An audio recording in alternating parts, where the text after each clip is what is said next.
Welcome to week 3. Blah. Okay. Welcome to Well Chat 3. No. What did I say earlier? Just say, hey guys. Okay. Hey guys, welcome to Well Chat 3. Today we're going to talk about something I think that is probably the most talked about subject in fitness. The core. I think you guys have all kind of heard about the core if you've been in any kind of fitness industry, whether it's with trainers or you have a video that you've been working out with, or maybe your coaches at school. They always talk about tighten your core, or you want to activate your core, but a lot of times I really feel like, and I think you probably do too, in the patients that we've seen, people don't really have a good grasp and understanding of what the core is. Do you think that too? Yeah, I mean, I think when people think of core, they think about, well, my stomach's tight, or I have my bottom tight, but they don't really understand the true meaning of core. So for us, one thing that we wanted to do with this video was to help you to understand the core is not these superficial muscles that we typically see. And one of the ways that I've kind of described this before to other people, to patients, and they seem to understand it really well, is that the core is kind of like, or if you want to think of your body as like a house or a home, okay? And we've all seen the scripture verses that relate to how important your foundation is, for if it's rock, or if it's sand, or if it's stone. You want a solid foundation, okay? Because the rock and the sand will just allow the building to collapse on itself. And that's the way we're going to talk about the core today, is like a building. We have to do a better job as a society of teaching each other how to really contract the core so that we can continue to work and move and provide for our families. I saw that just the other day. A client of mine was asking me why she has back pain when she's been doing certain exercises to activate her core. And so I asked her to show me what she was doing, and really she was doing more of your traditional type of sit-up type of exercises. And so we had a really long discussion about what your core really is. And then she said to me, she said, why has no one ever told me this? And it's not just her. It's been several instances where there have been people that just don't really understand, and they don't ask questions because they think that they're engaging them. But let me set the record straight. Our six-pack, okay, our six-pack that we all desire to get, that is not your core. That's the curb appeal, right? When you drive up to the house, that's like, ooh, I want that house. And we all look at the magazines and think, ooh, I want that core. That six-pack, but that's not the core. And so the core is deep. It's the foundation. So I like to, again, I'm going to reiterate the house. So the bricks, if you want to say, when you pull up to a house and you see the bricks and you see the door and all the exterior stuff, what you're seeing on a person, I'm gonna make it a similarity to, is your rectus abdominis, your six-pack, and your obliques, your V-cut. So that's what you see on the outside, but we don't really notice the concrete. The concrete is our, and we're going to give you 2 new words today, our transverse abdominis And the multifidus. and the multifidus. So those are 2 big key foundational concrete type of muscles that are so deep. And they're concrete, what she just said. I mean, who pulls up to a house and says, that's a nice slab? No. And just like we can't look at you and go, ooh, that's a nice multifidus, or that's a nice transverse abdominis. We can't see it. We can barely palpate it. So when I say palpate, I mean feel it. So I love the assimilation to the house. Everybody can't see your concrete, but if you have a sandy base, your house is going to fall. We want a concrete, solid slab. And I think that this is probably one of the most important things we'll talk to them about. And probably the biggest dysfunction I've seen in patients. And so I hope that you will gain some understanding from this video. And as always, you can always email us at well.510 at gmail.com if you don't understand it still, because we want to make sure you have at least this important foundation. So you think we should get into the anatomy of this? Yeah, let's show them what these muscles look like. Okay, and how deep they are. Yeah. Okay. Here's the back of the skeleton. I'm going to put the multifidi here for you and light it up. You can see it there. We're going to look at the transverse processes and the transverse abdominal attaches it to the body there in the back. We're going to turn around to the front. There's your abdominal binder, your transversus abdominis, the deepest muscles of the core. Laying on top of it is the rectus abdominis muscle, that's the six-pack muscle.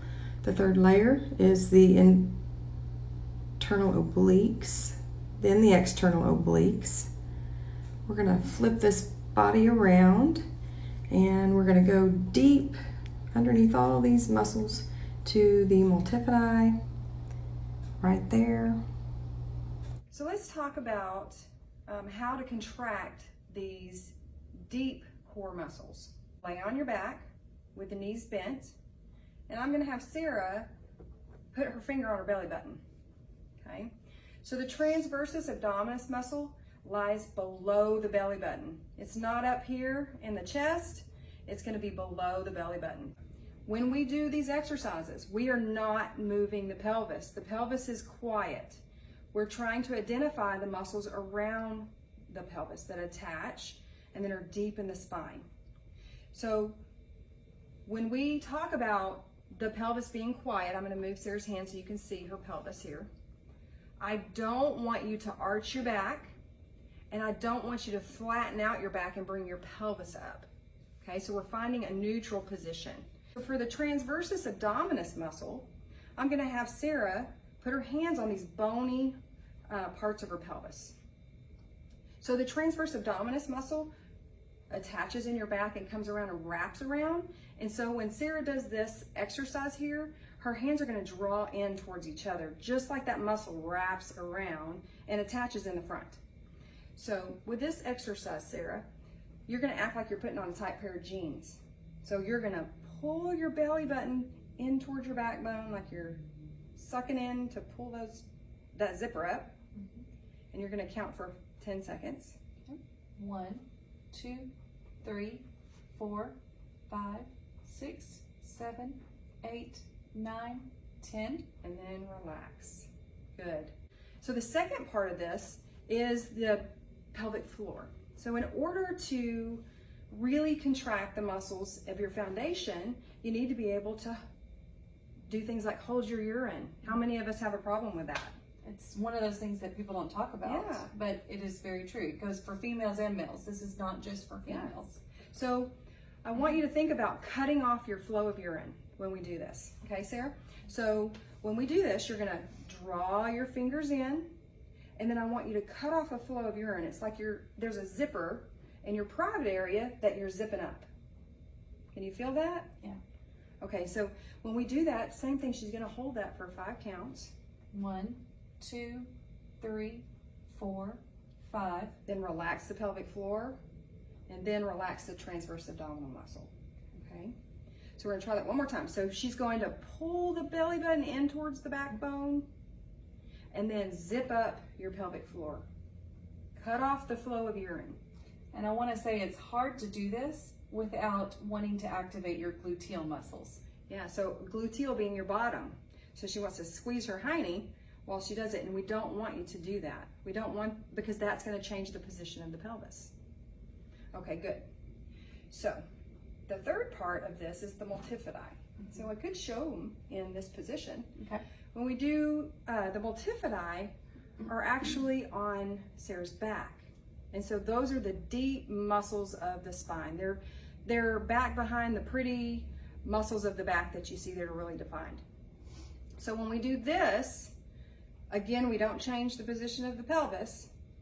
We're going to have Sarah draw her belly in and fingers together, cut off the flow of urine, and you're gently going to push through your heels. Keep those 3 sensations going without changing your pelvic position. Can you feel that pull in your back? Yeah. And she's going to count 5, 2, 4, 3, 2, 1. let go of your heels, then the flow of urine, and then your transverse abdominal muscle. That's hard, guys. I'm It not takes- gonna lie, it's hard. It takes a lot of thought, so this needs to be in a quiet space when you're learning to do these. And you're going to do 10 reps of each of these. 10 of the transversus by itself, 10 with the transversus abdominis and the cutting off your flow of urine, which is the pelvic floor, And then 10 with the TA, you're cutting off the flow of urine and pushing your heels into the mat. And that's for your multifidus when For the you're pushing multifidus. that. And I feel like each one of my spine is kind of going into this surface whenever I push those heels in. It's not a big push, right? It's just a very small push. Because if we do a big push, we're moving the pelvis and we're bringing glutes in, and we don't want to do that. So we don't want to lift the bottom off the table. So those are 3 really important exercises to elicit the core. So when we say in class, or you're working out and somebody talks about their core, you need to think about transversus abdominis, multifidus, And pelvic, and pelvic floor. So in this picture here, we notice that my head is plugged into the ceiling and my chin is back, like we discussed in our second well chat. Today we talked about the transverse abdominis and the pelvic floor and the multifidi. My pelvis is staying in a neutral position because my multifidi are contracting, and I'm pulling the transverse abdominal muscle in during the plank. So we want you to focus this week on making sure that you are pulling that transversus abdominis muscle in, holding that or cutting that flow of urine off, and keeping that pelvis really straight.